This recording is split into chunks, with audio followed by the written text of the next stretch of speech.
15 अप्रैल 1912 Atlantic महासागर में एक ऐसी घटना हुई जिसने पूरी दुनिया को सदमे में डाल दिया।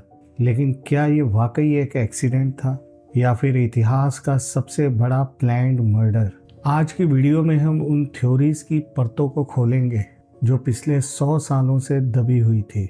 क्या आपको पता है कि टाइटैनिक के मलबे से एक ऐसा नंबर मिला था जो वहां होना ही नहीं चाहिए था? क्यों दुनिया का सबसे ताकतवर अरबपति जेपी मॉर्गन आखिरी समय में जहाज से उतर गया? और सबसे बड़ा सवाल, क्या लॉयड्स ऑफ लंदन जैसी बड़ी इंश्योरेंस कंपनी को चूना लगाने के लिए 1500 लोगों की जान ली गई थी?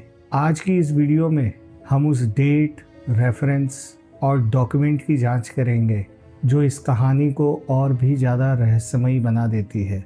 सच क्या है ये कोई नहीं जानता, लेकिन जो एविडेंस आज हम दिखाएंगे वो किसी के भी होश उड़ाने के लिए काफ़ी है। व्हाइट स्टार लाइन नाम की कंपनी ने 3 विशाल शिप्स बनाने का फैसला किया। इन शिप्स के नाम थे RMS ओलंपिक, RMS टाइटैनिक और HMS ब्रिटेनिक। ये तीनों शिप्स एक जैसे डिज़ाइन के थे। इनमें से सबसे पहले ओलंपिक को 1911 में लॉन्च किया गया, लेकिन उसकी किस्मत खराब थी। 20 सितंबर 1911 को एक ब्रिटिश युद्धपोत HMS हॉक ने ओलंपिक को इतनी जोर से टक्कर मारी कि उसका मुख्य ढांचा और प्रोपेलर शाफ्ट पूरी तरीके से डैमेज हो गया और यहीं से सारी मुसीबत शुरू हुई। थ्योरीज कहती है कि ये नुकसान इतना बड़ा था कि इसे ठीक करना मतलब कंपनी की बर्बादी। ओलंपिक का एक्सीडेंट कंपनी के लिए एक बहुत बड़ी फाइनेंशियल डिजास्टर थी और इंश्योरेंस कंपनी की जांच में पता लगा कि गलती ओलंपिक की थी। इसीलिए इंश्योरेंस कंपनी ने क्लेम देने से साफ मना कर दिया। व्हाइट स्टार लाइन दिवालिया होने की कगार पे थी। यहाँ कॉन्स्पिरेसी थ्योरीज का दावा है कि कंपनी के मालिक जेपी मॉर्गन और ब्रूस इसमे ने एक ऐसा स्कैम सोचा जो दुनिया ने कभी नहीं देखा था। उन्होंने सोचा कि क्यों न टूटे हुए ओलंपिक को टाइटैनिक के रूप में समुद्र में उतार दिया जाए और उसे जानबूझ के डुबाकर पूरा इंश्योरेंस ले लिया जाए। लेकिन क्या ये वाकई में मुमकिन था?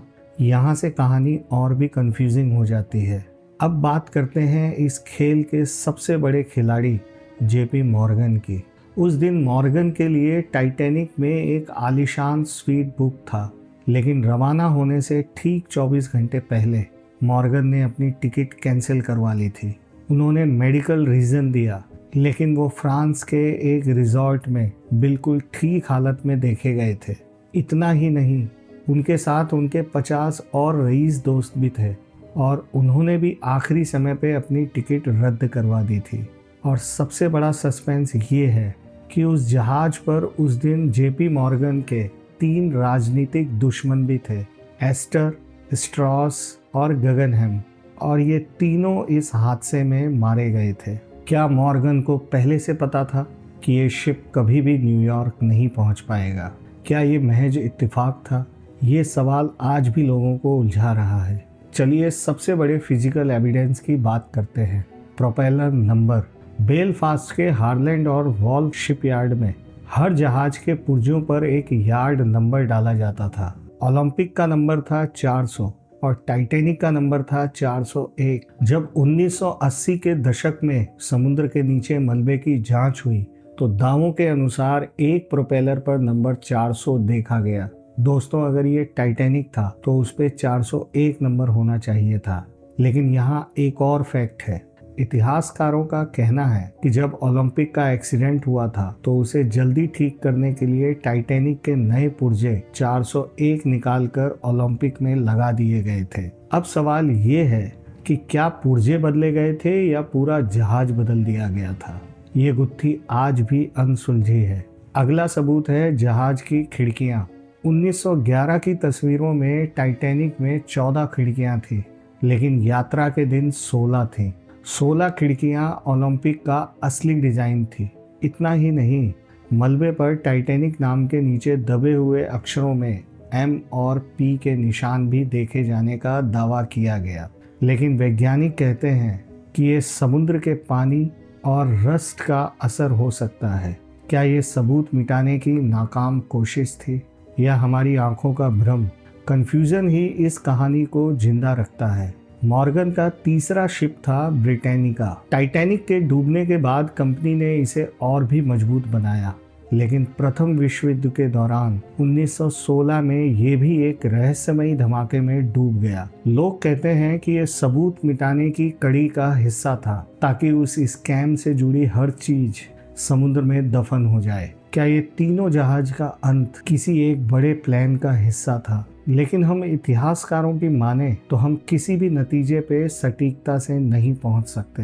एक तरफ वो एविडेंस है जो एक बहुत बड़े धोखे की तरफ इशारा करते हैं, और दूसरी तरफ वो लॉजिक है जो कहता है कि इतने बड़े जहाज को बदलना नामुमकिन था।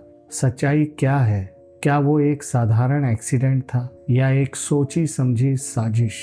शायद इसका जवाब उन 1500 लोगों के साथ ही समुद्र में दफन हो गया। सच चाहे जो भी हो, ये कहानी आज भी दुनिया की सबसे बड़ी मिस्टीरियस ट्रेजेडी बनी हुई है। आपको क्या लगता है दोस्तों?